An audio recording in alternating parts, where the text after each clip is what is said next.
My best friend slept with my husband until I became maid of honor at her wedding and took revenge. A story of betrayal, revenge, and justice no one expected. My best friend was like a sister to me. We grew up together, shared secrets, laughed until our stomachs hurt, and promised we'd always stand by each other no matter what. She was the one I trusted most, the person I could call at 2 a.m. when my world felt like it was falling apart. And then one day, I discovered she wasn't my sister in spirit, she was my enemy in disguise. I was married for 7 years. My husband wasn't perfect, but I thought we were solid. We had routines, inside jokes, even dreams about building a future together. But behind my back, something darker was happening. It started with little hints, texts he would hide, unexplained absences, that nervous laugh he made when I asked simple questions. One night, when he claimed he was working late, I saw his car parked outside her apartment. At first, I told myself it was innocent. Maybe he was helping her with something, maybe I was being paranoid. But when I confronted him, the truth slipped out in the way he avoided my eyes. It wasn't just once. It wasn't just a mistake. My best friend, the woman I had defended, celebrated, and trusted with everything, had been sleeping with my husband for months. I can't describe the kind of betrayal that sinks into your bones. It felt like the floor had been ripped out from under me. They didn't just betray my trust, they mocked the life I thought I had. And yet, neither of them apologized. She acted smug, as if winning him was proof of something. He looked ashamed, but not enough to stop. For weeks, I lived in silence, carrying that wound like a stone in my chest. I thought about leaving, about screaming, about exposing them both to the world. But then an unexpected opportunity landed in my hands, one that gave me the perfect stage for revenge. She announced she was getting married. Not to him, to someone else. And when she asked me, with that fake sweet smile, to be her maid of honor, I knew the universe had delivered her into my hands. I said yes. Inside, my blood burned with the thought. If she wanted me at her wedding, I would be there, but not in the way she imagined. The weeks leading up to her wedding were torture wrapped in pretense. She paraded me around like a trophy, telling everyone, "This is my maid of honor, my best friend, the one who knows me best." The irony almost made me choke. Every time she smiled at me, I saw flashes of her body tangled with my husband's. Her fiancé, Daniel, was the kind of man most women would dream of marrying. Tall, steady, kind, the opposite of my husband's weak, secretive nature. He trusted her completely, and she played her part so well. Watching her laugh with him, hold his hand, whisper promises about forever, made my stomach twist. She was living two lives, one in the light and one in the shadows, and I couldn't stand it. I started collecting things, evidence. Old messages she had sent my husband, little notes he had kept, photos buried deep in his phone. The kind of proof that would silence her smug smile in an instant. But I didn't rush. I waited, biding my time, letting her feel safe. At the bridal shower, she stood up with a glass of champagne and toasted to loyalty, trust, and love. I almost laughed out loud. Her friends clapped, Daniel kissed her cheek, and I raised my glass too, hiding the storm brewing behind my smile. The closer we got to the wedding, the more intense my plan became. I wasn't just going to expose her. I was going to do it in a way she'd never forget, in a way that everyone would remember. I imagined her in her white dress, standing in front of the people she wanted to impress most, her perfect image shattering into pieces. And me, the maid of honor, the one she thought she controlled, would be the one holding the match. What I didn't know yet was how far Daniel's family would go to protect him, and how much more twisted this story would become once the wedding day finally arrived.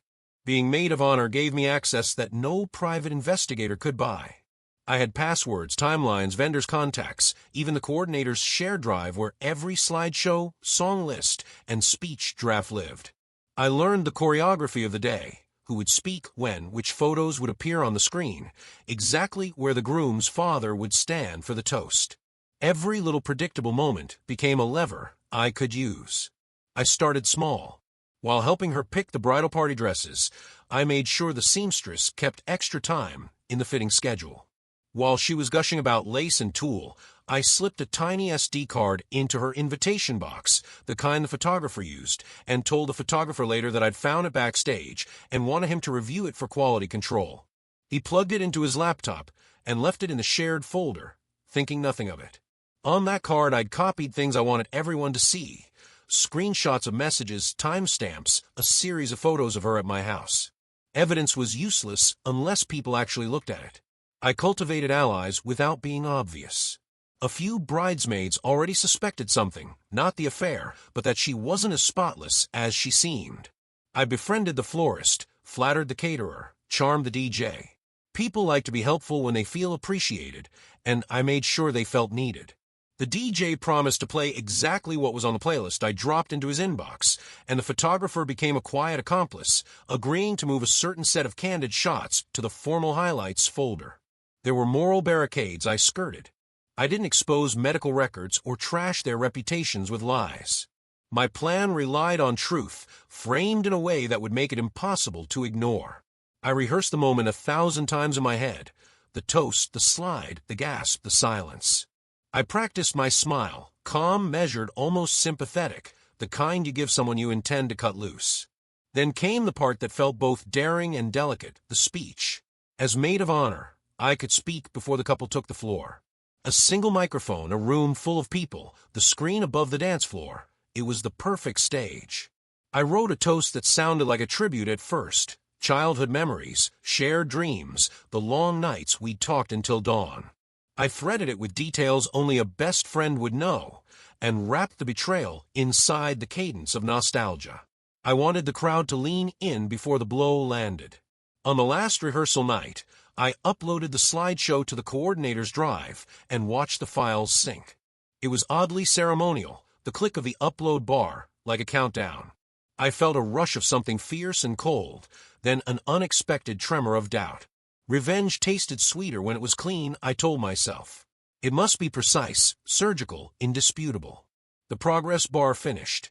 The coordinator sent a confirmation. Everything was ready. Then, as I double-checked the folder, my stomach dropped. A single file remained, small, mislabeled, and bearing a name I hadn't expected to see. The file was called Daniel_confidential. For a second, I thought it was just some boring vendor note, maybe a draft for the groom's speech. But curiosity clawed at me, and I opened it. What I found wasn't a toast or a checklist. It was a string of emails between Daniel and my husband. My heart pounded so hard I could barely breathe. The subject lines read like a script from hell. We need to keep her quiet. She's suspicious. Don't let her ruin this. At first, I thought my eyes were playing tricks. Why would Daniel, the groom, be emailing my husband at all? Then the truth bled through like ink on wet paper. He had known. He had known about the affair between my best friend and my husband long before I pieced it together. And worse, he had chosen to ignore it. In one message, Daniel wrote, "I don't care what she did with him as long as it's over. She's mine now. This wedding will happen no matter what. If her friend stirs anything up, we'll deal with her." Her friend. That was me. The betrayal doubled, tripled, spun out in circles until my head felt like it was splitting.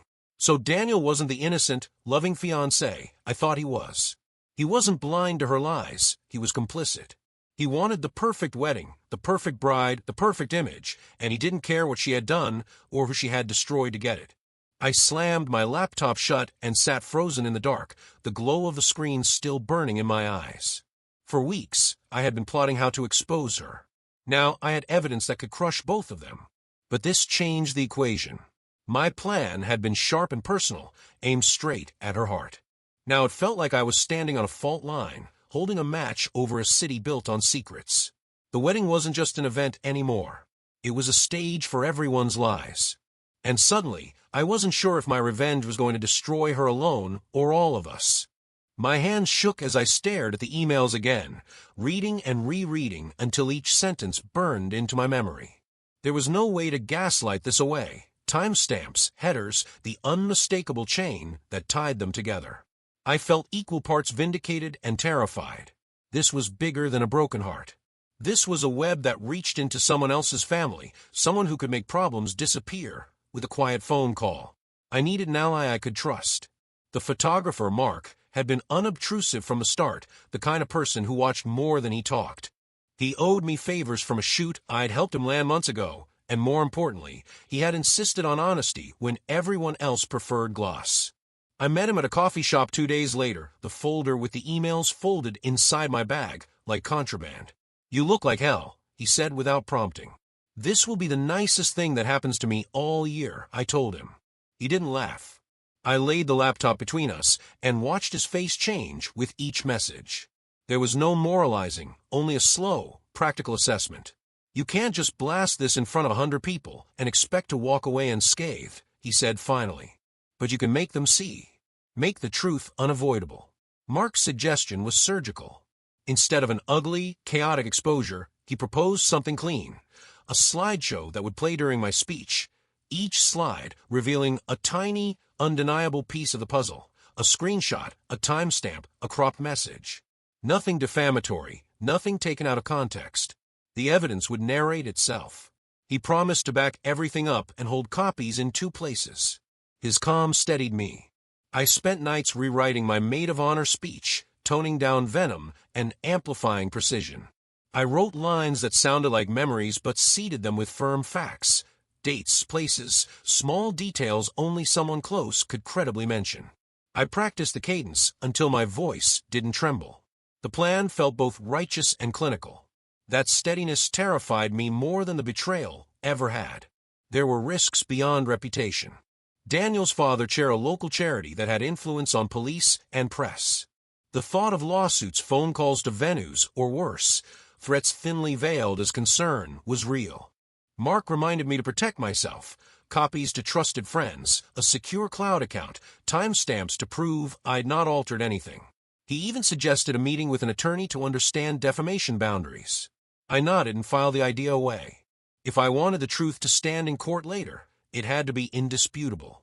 As the wedding drew closer, I moved with the quiet efficiency of someone rehearsing a performance that had to be perfect. I coordinated with the DJ for the exact moment the slideshow would play, right after my toast, while the room still leaned in. I told only 2 bridesmaids and Mark. The fewer the conspirators, the cleaner the blow. 2 nights before the wedding, as I ran through the slideshow one last time, my phone lit up with an unknown number. I almost didn't answer, but curiosity, or fear, forced me to pick up. "We know what you're doing," the voice on the other end said, flat and close to practiced. "Don't make a scene." The call ended before I could speak. The line felt like a cold thread tied to my throat. Whoever had called sounded neither surprised nor angry. They sounded prepared. Prepared for damage control. Prepared, maybe, to escalate. I set the phone down and looked at the compiled slideshow on my screen. Every message, every email, every timestamp glared back at me like a dare. My chest ached. I could still walk away, hand the files to Daniel, and vanish from their lives. I could keep my dignity and my children and be done with the theater. Instead, I saved the slideshow in 3 different places, emailed copies to a lawyer friend with a subject line that read simply, "If anything happens to me, play these." Then I closed the laptop, breathed until my pulse calmed, and told myself what I'd told myself every night for the past month. This would be precise, clean, and final. The next morning, I woke to a new message from the unknown number. A single photo, time-stamped just hours before, a candid of me at the venue, alone, laughing during a rehearsal. Someone had been watching more closely than I thought. My fingers hovered over the keyboard. The wedding was 2 days away. I realized with a cold clarity that this wouldn't be only about betrayal anymore. It would be about who would win the war for the story. I closed my eyes and whispered into the dark. Either they expose me first, or I expose them. The morning of the wedding arrived like the calm before a storm. The venue, a grand hall with crystal chandeliers and pale rose drapery, looked like something out of a dream. Guests were already arriving, photographers weaving between tables, the hum of anticipation rising like static. Everyone was dressed to perfection. No one suspected that the perfect day they were about to witness had a fuse running straight through it. I moved like a ghost, making sure every detail of my role as maid of honor appeared flawless. Hair pinned, dress immaculate, bouquet ready. I smiled for photos, adjusted her veil, whispered, "You look beautiful," even as my stomach twisted. She was radiant, glowing with the confidence of someone who thought she had erased her past. Daniel looked handsome, too, and smug. Our eyes met once during the pre-ceremony photos. He gave me a polite nod, the kind you give an employee, not a person. In that moment, I realized he had no idea what I held in my hands. He thought he had contained me. The ceremony itself was picture perfect. The vows, the soft music, the applause. Guests dabbed their eyes as they kissed under the arch of white roses. They had no idea those roses sat atop rot. I clapped with everyone else, my hand steady, my smile serene. Inside, my heartbeat was counting down. After the ceremony, while the guests mingled over cocktails, I slipped away to check the tech one last time. Mark was already at the DJ booth, his expression unreadable. The slideshow was cued, the microphone tested. "We're live when you're ready," he murmured. I stared at the USB drive, at the tiny piece of plastic holding months of betrayal. All I had to do was plug it in, give my speech, and watch their worlds implode. Yet for the first time, a new thought crept in. What if the fallout doesn't just hit them? What if it hits me, too? I pictured the headlines, the whispers, the lawsuits Daniel's family could summon, the friends who might turn on me. Even my own husband, who would be exposed publicly as a cheater. Would he retaliate? Would he try to ruin me out of spite? But then I pictured the nights of silence, the hidden texts, the way she'd smiled when she stole what wasn't hers. I pictured my own face in the mirror after I found out. The emptiness, the humiliation. I took a deep breath and walked back into the hall. The guests were seated for the dinner. Silverware clinked softly, laughter rolled across the tables, champagne glasses caught the light. It was my cue. The MC called for the maid of honor. My name echoed through the hall like a bell. I rose, my dress shimmering under the chandeliers, and carried my champagne glass and my phone to the stage. I took the microphone. My voice, when it came, was calm and warm, the way I had rehearsed it. "Good evening, everyone," I began. "I've known the bride for most of my life. We've shared secrets, tears, and dreams. Today, as her maid of honor, I want to share a story." Dozens of faces turned toward me, smiling, expectant. Behind me, the screen flickered to life. It was time. The first slide looked innocent enough, a childhood photo of us, arms wrapped around each other in mismatched pajamas. The audience cooed, exactly as I knew they would. I let the nostalgia linger, painting us as inseparable, as sisters bound by history. The next slides flowed like a scrapbook, high school dances, graduation, nights out. Guests laughed, clapped, some even sighed. The bride beamed, squeezing Daniel's hand, utterly unaware of what was coming. Then the tempo shifted. A screenshot appeared, blurry text messages between her and my husband. I read aloud as though it were part of the toast. "I can't stop thinking about last night," I said softly, letting the words hang in the air. Laughter died instantly. I could feel the confusion ripple through the hall. The bride's smile faltered. Daniel stiffened.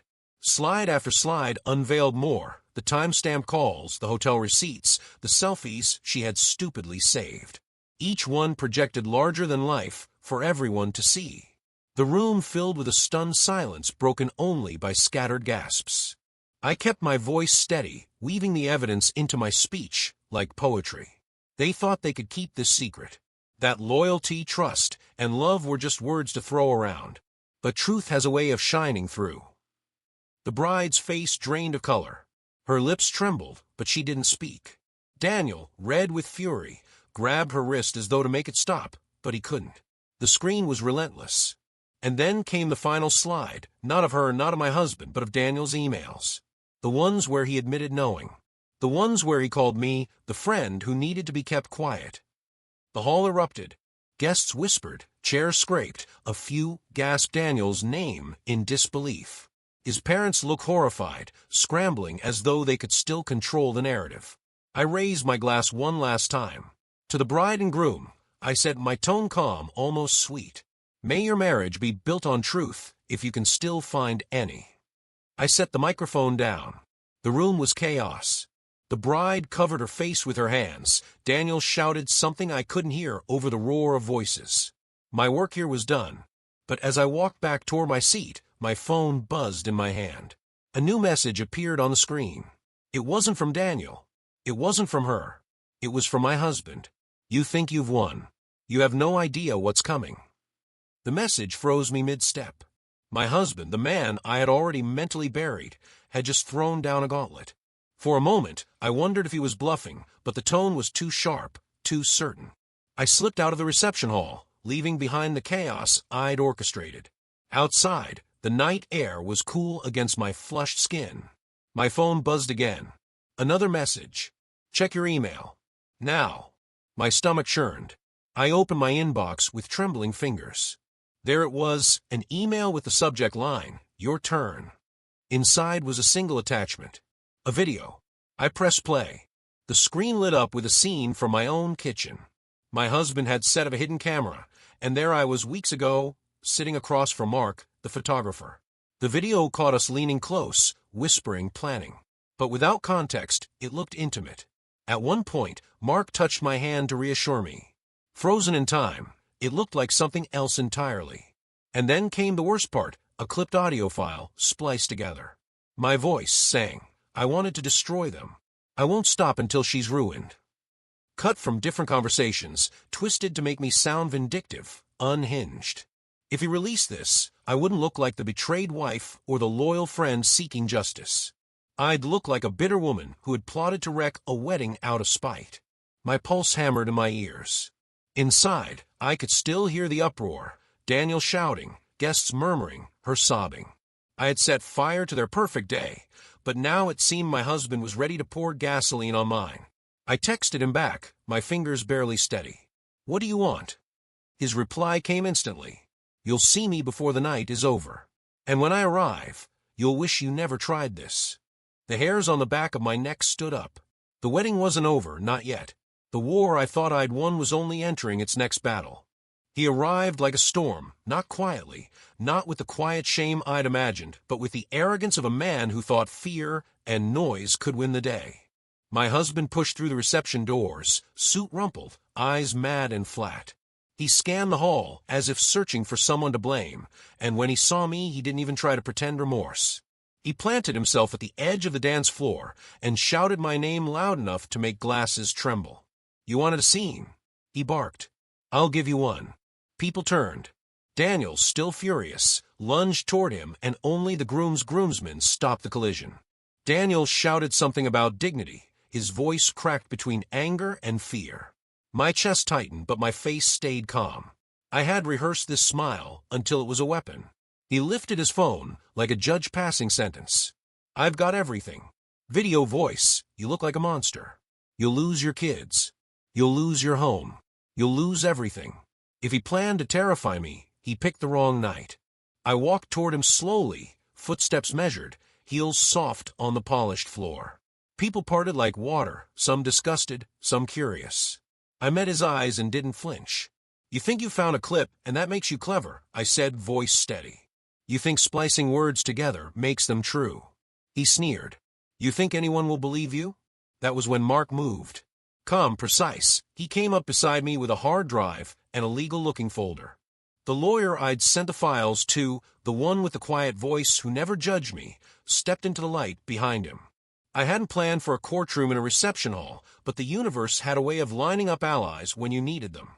"Those files are not raw," the lawyer said, sliding a copy of the metadata across the nearest table, like a fact. "We have originals, timestamps, and verified hashes saved on 2 independent servers. That clip he's waving around? It's been altered. We can prove it in 10 minutes. Heads turned to my husband. The arrogance left his face as quickly as it had come. He swore under his breath and waved the phone as if to intimidate. Daniel's parents whispered into each other, the polished veneer of the perfect wedding cracking at the edges. Mark connected the hard drive to the DJ's laptop and, with DJ and coordinator watching, opened the first folder, raw footage from the hidden camera, unedited, with timecode overlay. The video played on the big screen. It showed me and Mark in my kitchen, voices low, hands close when we were rehearsing reactions, yes, but never plotting physical violence, never saying anything that justified the edits. The audio matched the transcripts I'd saved, the waveforms aligned, the gaps obvious to anyone who looked, edits, cuts, splices where sentences had been stitched into a phrase that never existed. The lawyer explained quietly but plainly about chain of custody and forensic analysis.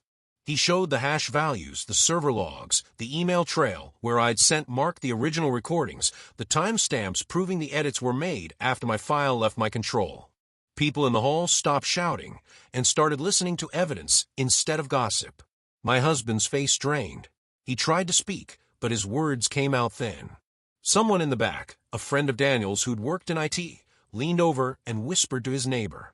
Heads turned toward the screen, where the emails between my husband and Daniel still sat, their content lit up like a confession nobody could deny. Daniel's earlier cruelty now read as complicity, not ignorance. A murmur ran through the room, not quite sympathy, but a shift in the wind. Daniel stepped back like someone who'd grasped, horribly, that his life had already shifted. His father, the man who had tightened the reins on outrage 2 days ago with lawyers and polite threats, looked as if he'd been punched. My husband, cornered, tried a different play. "You think you can ruin me and walk away?" he hissed. "I can make sure no one ever takes you seriously again." I reached into my clutch and pressed send on a message I'd composed weeks ago. Then I looked him straight in the eye. "I already did what you threatened," I said.